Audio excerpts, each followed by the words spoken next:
যখন জাদু করা হয় কারো প্রতি, সে অসুস্থ হয়ে যাবে। ইভেন সবচেয়ে পরহেজগার মানুষও জাদুগ্রস্ত হতে পারে, আপনি আমি যে কেউ হতে পারে।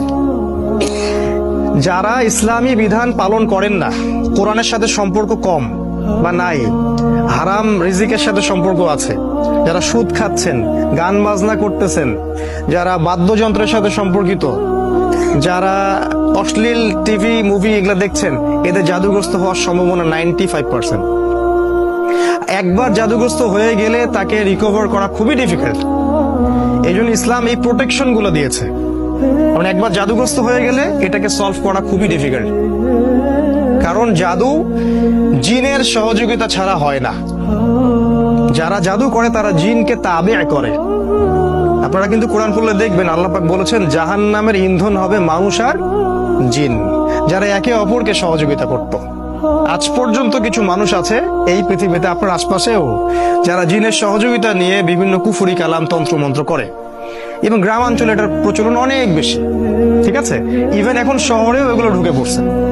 প্রেমের জোড়া দেওয়ার জন্য, বাড়ির বরকতের জন্য, স্বামী স্ত্রীর সম্পর্ক উন্নয়নের জন্য বিভিন্ন কাজে এগুলো করা হচ্ছে। এবং আমাদের দেশে কবিরাজের সংখ্যা তো অভাব নাই। আর যেহেতু এগুলো সম্পর্কে আমরা জানি কম, আমরা কিছু হইলেই ওদের কাছে দৌড়াই। এই সুযোগটা ওরা আমাদের কাছ থেকে নেয়, নিয়ে সে এদিক থেকেও টাকা খায়, ওদিক থেকেও টাকা খায়। শয়তান, এক কথায় শয়তানের চেলাপেলা এগুলা। তো আল্লাহ রসুলকে ইহুদিরা জাদু করেছিল, এবং আপনারা জানেন কিনা যে ইহুদিরা তাকে হত্যা করার চেষ্টা করেছিল, তার খাবারের মধ্যে বিষও দিয়েছিল। যে জাতি আমাদের নবীকে হত্যা করতে পারে, এবং যে জাতি অসংখ্য নবীকে আগে হত্যা করে আসছে, কিভাবে আমরা ভাবলাম যে তারা আমাদের বন্ধু? অথচ আল্লাহ কোরআনে বলছেন তারা কখনো তোমাদের কল্যাণ চায় না।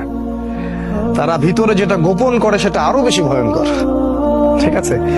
তো তিনি এই জাদুগ্রস্ত হয়ে রাসূল সাল্লাল্লাহু আলাইহি ওয়াসাল্লাম যে সমস্যাটা হলো সেটা হলো তিনি ভুলে যাচ্ছিলেন, কোনো কাজ করলে মনে রাখতে পারছিলেন না। এমনকি তিনি তার স্ত্রীর কাছে গিয়েছেন কি না সেটাও মনে রাখতে পারছিলেন না। তো জাদুগ্রস্ত হলে খুব খারাপ অবস্থা হয়। এই জন্য আমার রিকোয়েস্ট থাকবে যে আপনারা অনতিবিলম্বে কোরআন, সুন্নাহ, সহিহ জিকির